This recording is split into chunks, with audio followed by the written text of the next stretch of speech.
छुट्टी होना चाहिए। साथ ही साथ यह भी देखना चाहिए कि 2023 की जो अधिसूचना है उसके आधार पर 2024 की अधिसूचना जारी होना चाहिए। किन कारणों से आपने बढ़ाया है, घटाया है, इस पर शिक्षा विभाग को अपना नजरिया साफ करना। जो अल्पसंख्यक महाविद्यालय है उसके लिए अलग नहीं है, अल्पसंख्यक माइनॉरिटी कॉलेज अलग से नहीं चलता है। कानून बना हुआ है, देश के संविधान के तहत कानून है।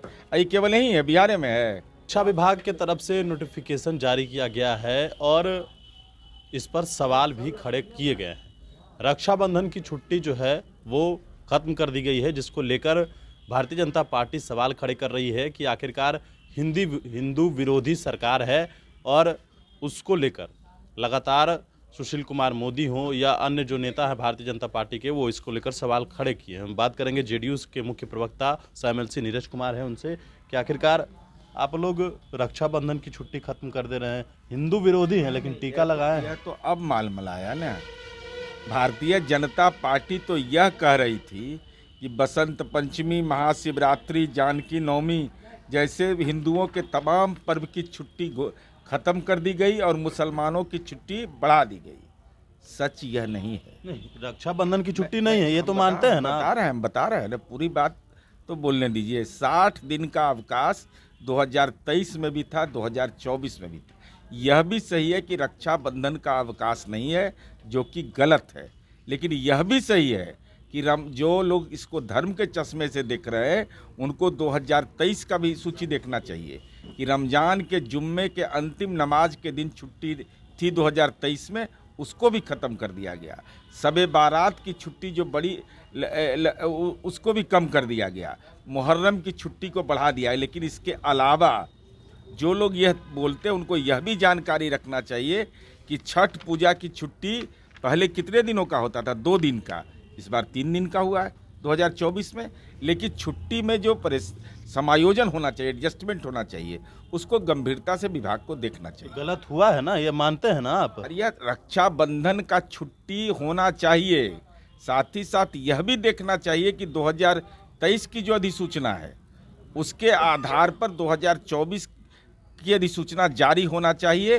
किन कारणों से आपने बढ़ाया है, घटाया है, इस पर शिक्षा विभाग को अपना नजरिया साफ करना। लेकिन भाजपा तो कह रही है कि आप लोग ये कहा धार्मिक इस्लाम धार्मिक उन्माद फैलाने के लिए इस तरह की काम कर रहे हैं। भाजपा तो कह रही थी कि देख लीजिए लोग का ट्वीट करा था, बसंत पंचमी को छुट्टी गायब थी। बसंत पंचमी को छुट्टी नहीं है, महाशिवरात्रि को छुट्टी नहीं है, में जानकी नवमी को छुट्टी नहीं है, दुर्गा पूजा को छुट्टी नहीं है, दीपावली को छुट्टी नहीं है। वो तो कह रहे थे श्री कृष्ण जन्माष्टमी को भी छुट्टी नहीं है। छुट्टी बढ़ा दी गई है तो ये तो सवाल उठेगा ना। बारात की छुट्टी घटा दी गई, बारात की छुट्टी घटा दी गई। जुम्मे की नमाज जो अंतिम दिन था वो छुट्टी हटा दिया गया। तो रक्षाबंधन में छुट्टी होनी चाहिए ना, दोनों होना चाहिए, धर्म के आधार पर नहीं, बल्कि जो परंपरा हमारी रही है उस परंपरा के आधार पर सबका सम्मान होना चाहिए। तो क्या शिक्षा मंत्री और जो अपर मुख्य सचिव है उनको क्या कहिएगा? हम यही अनुरोध करेंगे कि आप 2023 की अवकाश तालिका को देखिए और 2024 में उस तालिका में अगर कोई विसंगति है तो उसका अवलोकन करिए। और भाजपा जो सवाल खड़े कर रही है, भाजपा तो गलत सवाल कर रही है ना। हम तो भाजपा से पूछ रहे हैं कहाँ है बसंत पंचमी की छुट्टी। उनको याद नहीं होगा तो हम बता देते उनको डेट। 14 फरवरी को है बसंत पंचमी। महाशिवरात्रि कब है? 8 मार्च को। उनको याद नहीं होगा। तीज और जितिया की भी छुट्टी नहीं है। नहीं, वो ऐच्छिक छुट्टी होता है, वो ऐच्छिक छुट्टी होता है। महिलाओं को ऐच्छिक छुट्टी का अधिकार प्राप्त है। तो इसमें तो है नहीं ना। अरे भाई, ऐच्छिक छुट्टी कैसे इसमें रहेगा? इस छुट्टी के अंदर में तो अब लोकसभा चुनाव होगा। आप भी सवाल खड़ा कर रहे थे कि उत्तर प्रदेश में जितिया का छुट्टी नहीं है और यहाँ भी आप छुट्टी नहीं दी है। उत्तर प्रदेश में 1 दिन का मिलता है छुट्टी, तो वहाँ सूर्योदय होता है, सूर्यास्त नहीं होता है। गुजरात में 20 दिन का होता है दीपावली का छुट्टी। IIT में और कम छुट्टी दिया जाता है, BHU में और कम छुट्टी दिया जाता है। विश्वविद्यालय में अलग अलग छुट्टी के मापदंड हैं। महत्वपूर्ण विषय है कि विद्यालय का 2023 में, चाहे उर्दू विद्यालय हो चाहे दूसरे विद्यालय हो, 2023 और 24 के सूची का अवलोकन कर करके इसको समायोजित करना चाहिए। लेकिन ऐसा क्यों कि आखिरकार बिहार में 2 तरह का छुट्टी का तालिका चलता है, मुसलमानों के लिए अलग, हिंदुओं के लिए अलग, ऐसा क्यों? थोड़े चल रहा है भाई।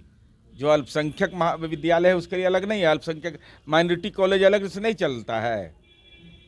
कानून बना हुआ है, देश के संविधान के तहत कानून है। ये केवल यही है, बिहार में है, उत्तर प्रदेश में नहीं है, गुजरात में नहीं है, सब जगह माइनॉरिटी कॉलेज रहता है, स्कूल रहता है, उसमें कहाँ कोई दिक्कत है। चलिए बिल्कुल, तो हमारे साथ जेडीयू के मुख्य प्रवक्ता नीरज कुमार थे, बड़ी इन्फॉर्मेशन के साथ। नमस्कार।